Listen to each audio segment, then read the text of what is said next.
पाकिस्तान का टी20 world cup में भारत के साथ मैच ना खेलने का बड़ा ऐलान। पाकिस्तान टी20 वर्ल्ड कप में शिरकत करेगा। कौमी टीम 15 फरवरी को भारत के खिलाफ शेड्यूल मैच नहीं खेलेगी। हुकूमत ने कौमी क्रिकेट टीम की ICC टी20 वर्ल्ड कप में शिरकत की मंजूरी दे दी। वज़ीर आज़म शहबाज शरीफ और चेयरमैन PCB मोहसिन नकवी में अहम मुलाकात हुई, जिसमें क्रिकेट से मुताल्लिक अहम उमूर पर तफसीली मशावरत की गई।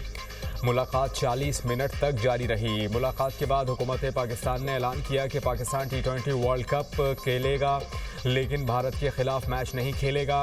भारत के खिलाफ 15 फरवरी को मैच ना खेलने की वजूहात सामने आ गई। हुकूमती ज़राए के मुताबिक भारत के खिलाफ मैच ना खेलने के फैसले की कई वजूहात हैं। बांग्लादेश के हवाले से ICC का जानिबदाराना फैसला मरकज़ी हैसियत रखता है। हुकूमत पाकिस्तान बांग्लादेश के साथ इजहार एकजहती दिखाना चाहती थी। जय शाह ने अपने जानिबदाराना फैसलों से ICC को इंडियन क्रिकेट काउंसिल बना दिया। ICC को PCB से मसले के हल की उम्मीद। इंटरनेशनल क्रिकेट काउंसिल ने कहा कि पाकिस्तान के फैसले में हुकूमती किरदार का एहतराम करते हैं। उम्मीद है कि पाकिस्तान फैसले के मनफी असरात पर गौर करेगा। उम्मीद है कि PCB काबिल कबूल हल निकालेगा। फैसला आलमी क्रिकेट और शायकीन क्रिकेट के वफाद में नहीं। फैसले पर पाकिस्तान क्रिकेट बोर्ड के बाज़ाबता राबते के मुंतज़िर हैं। टी20 वर्ल्ड कप की कामयाब मेज़बानी ICC की अव्वलीन तरजीह है। टूर्नामेंट्स की बुनियाद शफाफियत, मसावत और रिपोर्ट स्प्रिट पर होती है। मुंतखब शिरकत से इवेंट की साख मुतासर होने का खदशा है।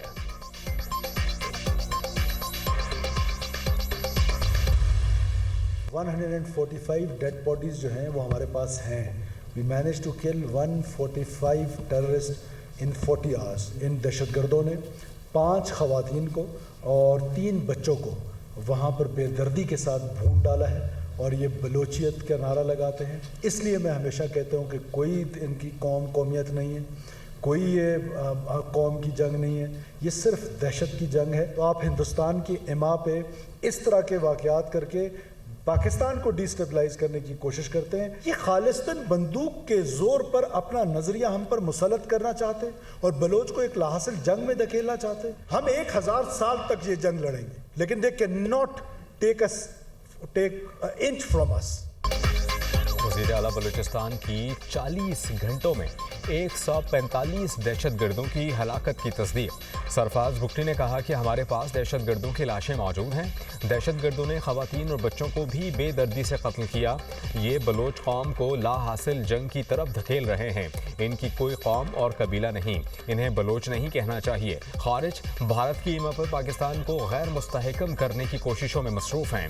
ये बंदूक के जोर पर अपना नज़रिया मुसल्लत करना चाहते हैं। हम हथियार नहीं डालेंगे, 1000 साल तक जंग लड़ेंगे। ये हमसे पाक धरती का 1 इंच भी नहीं ले सकते। दहशतगर्दों को इनके ठिकानों से निकाल कर निशाने इबरत बनाएंगे। बलूचिस्तान ज़रूर अमन की तरफ लौटेगा। वज़ीर आला का हमले नाकाम बनाने पर फोर्सेस को खराज तहसीन। सरफराज बुगटी का शोहदा के वर्सा से हमदर्दी का इजहार।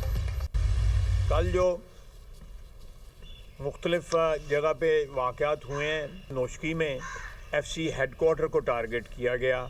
इसी तरह और बहुत से टारगेट जो हैं, तकरीबन 12 टारगेट जो हैं उनको टारगेट किया गया। कल पसनी में भी एक सुसाइड बॉम्बर जो है नौजवान बच्ची थी। बेशुमार टेररिस्टों की लाशें छोड़ के इनको वहाँ से भागना पड़ा। दहशतगर्द पाकिस्तान में अदम इस्तेहकाम चाहते हैं। गिरफ्तार दहशतगर्दों के बयानात भारत की तरफ इशारा करते हैं। वज़ीर दिफा ख्वाजा आसिफ की मीडिया टॉक। कहा कि नौशकी दालमदीन में FC हेडक्वार्टर्स पर हमला किया गया। पसनी में भी नौजवान लड़की खुदकुश हमलावर के तौर पर पाई गई। BLA का टारगेट गरीब, मजदूर और बेरोजगार हैं। BLA भारत की प्रॉक्सी है। ये हमें दोबारा माशी अंधेरों में धकेलना चाहते हैं। दहशतगर्दों का खात्मा करके दम लेंगे। वज़ीर ममलिकत बराए दाखिला तलाल चौधरी ने कहा कि बलूचिस्तान में दहशतगर्दों ने आसान अहदाफ को निशाना बनाने की कोशिश की। सिक्योरिटी फोर्सेस ने मौसर और बरवक्त रद्द-ए-अमल से दहशतगर्दों के हमले नाकाम बनाए। दहशतगर्द आम शहरी बनकर आए और लोगों को ढाल बनाया। भारत ने जंग हारने के बाद प्रॉक्सीज पर इन्वेस्टमेंट बढ़ा दी। दहशतगर्द किसी भी शहर या इलाके पर कब्जा करने में नाकाम रहे।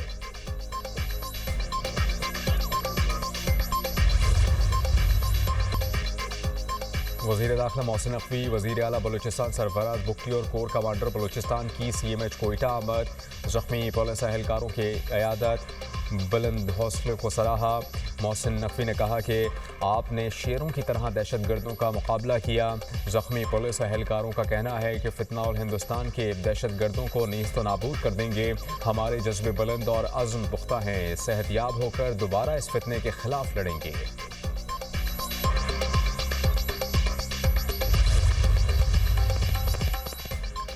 पंजाब में दिल दहला देने वाले सानेहात पर मिट्टी पाओ कल्चर दफन। सानेहा भाटी गेट पर वज़ीर आला पंजाब की शदीद बरहमी रंग ले आई। भाटी गेट पर काम करने वाले SMS design and engineering system company को काम से रोक दिया। तफ्तीश निजी कंपनी से बढ़कर नाअहल अफसरान के गिरेबानों तक पहुंच गई। तफ्तीश सिर्फ निजी कंपनी तक महदूद नहीं रहेगी, गफलत बरतने वाले सरकारी अफसरान के खिलाफ भी कार्रवाई होगी। कंपनी की मुजरिमाना गफलत और बुनियादी हिफाजती SOP से मुजरिमाना रूगर्दानी इस अलमनाक हादसे की असल वजह बनी। मरियम नवाज के नोटिस के बाद सानेहा भाटी गेट डेथ ट्रैप महफूज जोन में तब्दील। वज़ीर आला पंजाब मरियम नवाज कहती हैं कि मिट्टी पाओ का दौर ख़त्म, पंजाब की बेटियों के खून का हिसाब लिया जाएगा। हंसता बसता घराना उजाड़ने वालों को कैफरे किरदार तक पहुँचाना मिशन है। मासूम सादिया और उसकी नन्ही परी के जख्म देखकर दिल खून के आंसू रो रहा है।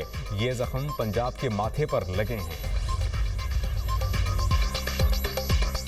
MQM का फिर सानेहा गुल प्लाजा पर जुडिशल कमीशन बनाने पर जोर।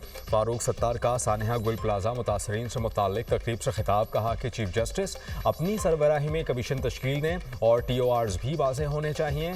कराची बचेगा तो पाकिस्तान बचेगा। कराची को बचाने के लिए तमाम तवानाइयाँ सर्फ करनी चाहिए। खालिद मकबूल सिद्दीकी बोले, जितना जुल्म हो सकता था इस शहर पर हो चुका। इनकी कोशिश है कि शहर मलबे का ढेर बन जाए। शहर बारूद के ढेर पर टिका हुआ है। यहाँ टैक्स तो वसूल किया जाता है, मरदमशुमारी में गिना नहीं जाता। टैक्स देने वालों को ही इमारतों में झुलसाया जाता है। वज़ीर आज़म और वज़ीर आला इस शहर की दादरसी नहीं करेंगे तो गवर्नर हाउस करेगा।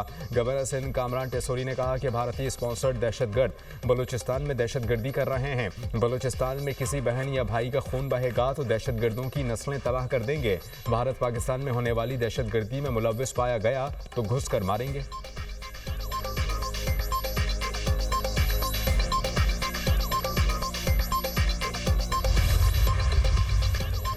ईरान से मुज़ाकरात जारी रखना और नतीजे पर पहुंचना चाहते हैं। देखेंगे कि ईरान पर क्या किया जा सकता है, वरना देखें क्या होता है। अमरीकी सदर डोनाल्ड ट्रंप की मीडिया से गुफ्तगू कहते हैं कि पहले भी मुज़ाकरात नाकाम हुए, हमें जौहरी तनसीबात पर हमला करना पड़ा। माजी में ईरान के मसले को मुख्तलिफ तरीक़े से निपटाया गया, अब देखें क्या होता है। खलीजी ममालिक को अपने मनसूबे के बारे में पहले नहीं बता सकते।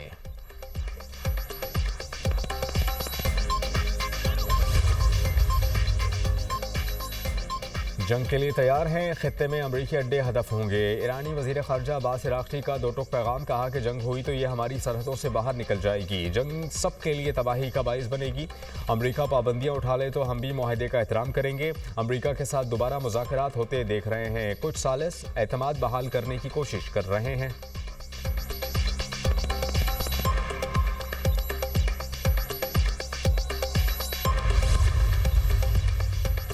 यूक्रेन के जनूब मशरक़ी इलाके में रूस का ड्रोन हमला, 15 अफराद हलाक, 7 जख्मी हुए। यूक्रेनी हुकाम के मुताबिक ड्रोन हमले में कारकुनों को ले जाने वाली बस को निशाना बनाया गया।